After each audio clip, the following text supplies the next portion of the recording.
Ciao, sono Giuseppe e in questo video scopriremo insieme cosa sia il tempo di esposizione.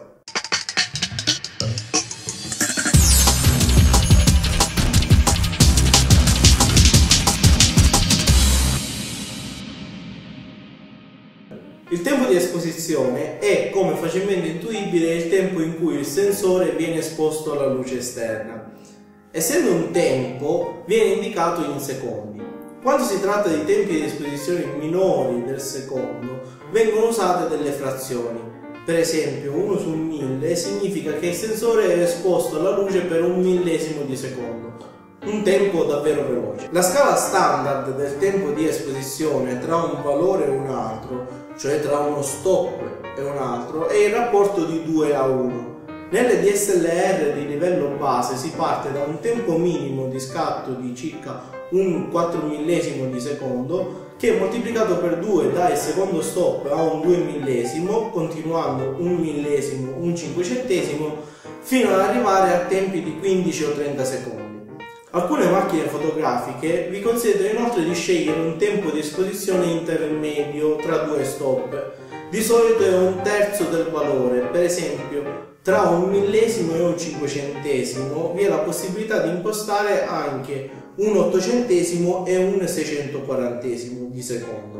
Il controllo del tempo di esposizione permette di decidere, oltre alla durata dell'esposizione del sensore, l'effetto che vogliamo riprodurre nella nostra foto. Tempi di esposizione molto rapidi, minori di un 500 di secondo, sono ottimi per congelare il movimento di soggetti veloci, quali gli uccelli in volo o un'onda che si infrange sugli scogli.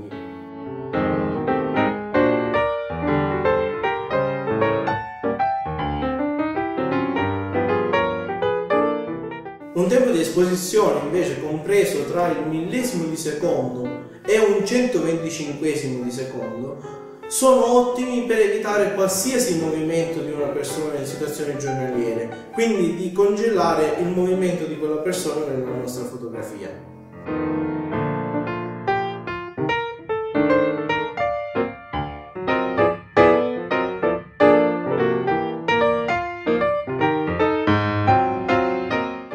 Un periodo di tempo più lungo, invece, di un 125esimo di secondo, ci permette di sfocare il movimento del nostro soggetto.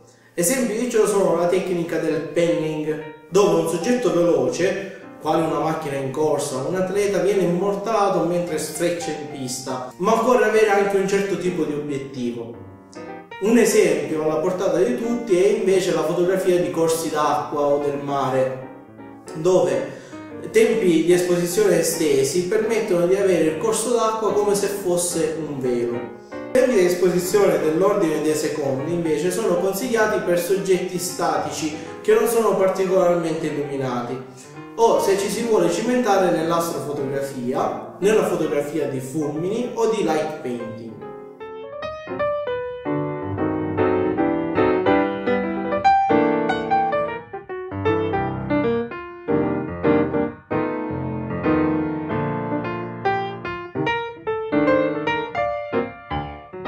In questi casi occorre avere con sé un treppiede idoneo a supportare il peso della vostra fotocamera. In quasi tutte le macchine fotografiche DSLR e anche nelle macchine fotografiche compatte più avanzate vi è una modalità semi-automatica chiamata TV, in inglese Time Value, che in italiano si traduce in valore di tempo.